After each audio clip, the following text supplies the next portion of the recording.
الشيطان الرجيم. بسم الله الرحمن الرحيم. كافها يا عين صاد. ذكر رحمة ربك عبده زكريا إذ نادى ربه نداء خفيا قال رب إني وهن العظم مني واشتعل الرأس شيبا ولم أكن بدعائك رب شقيا وإني خفت الموالي من ورائي وكانت امرأتي آكرا فهب لي من لدنك وليا يرثني ويرث من آل يعقوب واجعله رب رضيا يا زكريا إنا نبشرك بغلام اسمه يحيى لم نجعل له من قبل سميا قال رب أنا يكون لي غلام وكانت امرأتي آكرا وقد بلغت من الكبر إتيا قال كذلك قال ربك هو علي هين وقد خلقتك من قبل ولم تك شيئا. Sadaqallahul Adzim. Bismillahirrahmanirrahim. Assalamualaikum warahmatullahi wabarakatuh. Ikhwah semua, barusan saya bacakan Quran surat Maryam ayat ke-1 sampai 9. Di situ kita bisa belajar bagaimana adab seseorang yang beriman kepada Allah Subhanahu wa taala. Dalam hal ini adalah Nabi Zakaria alaihi salatu wassalam dalam berdoa kepada Allah Subhanahu wa taala. Dan bagaimana seseorang seperti beliau dalam menghadapi suatu masalah yang besar. Jadi beliau diuji oleh Allah, tidak diberikan keturunan sampai usia yang sangat lanjut ya.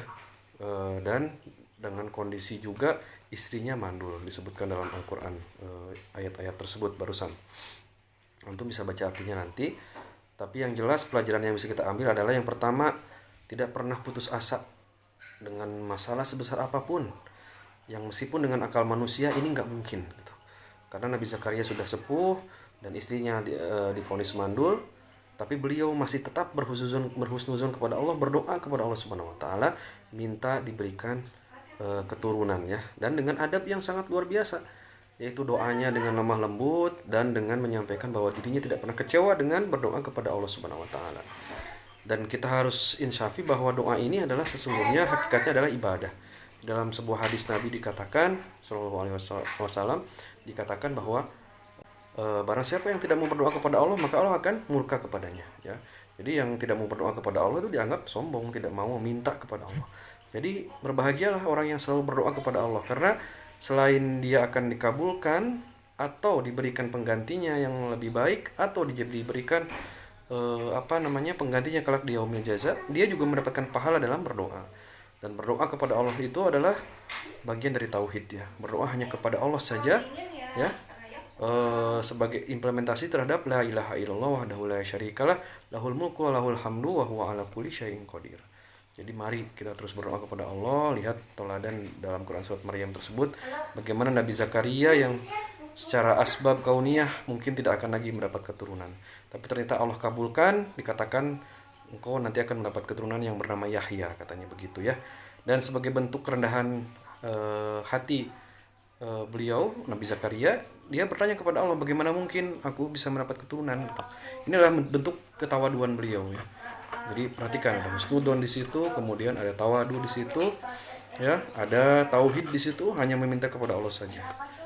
Seperti itu ya.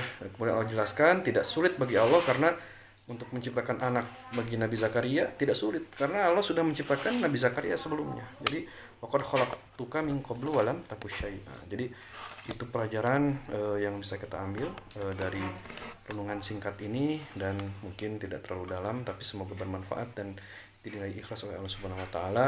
Untuk lebih jauh, mari kita bertanya kepada para asatidzah, mendapatkan bimbingan dari mereka dalam mempelajari Al-Quran.